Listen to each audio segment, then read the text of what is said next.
In Zambia, in the 1970s, I was really fascinated that the Bemba people talked about eternal life in two ways, because they had two words for life. One way was as umweo wa muyayaya, and in that sense, eternal life is life that goes on and on and on and on. The other way was as ubumi bwape, which is a Bemba idiom that has no English equivalent. I realized that my understanding of eternal life was somehow related to the elongation of my earthly life. And I began wondering if there was more to eternal life than I had allowed in my early Christian years. And I found out that there was much more.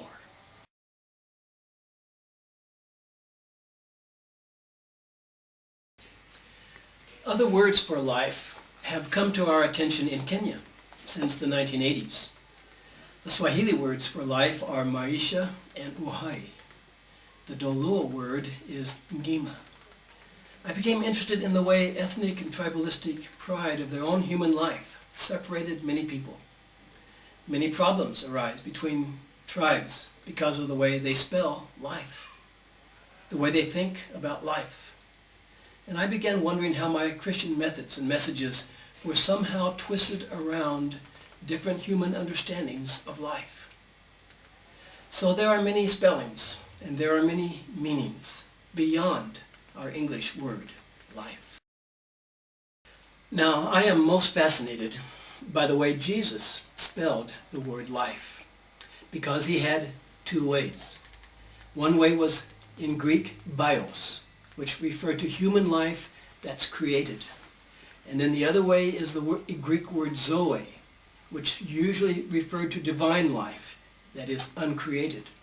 Now, the way he used these words is very important to our Christian faith, but we often neglect the difference in casual reading, careless understanding of the Bible, and the limits of our languages, because our languages have one word for the Lord's two.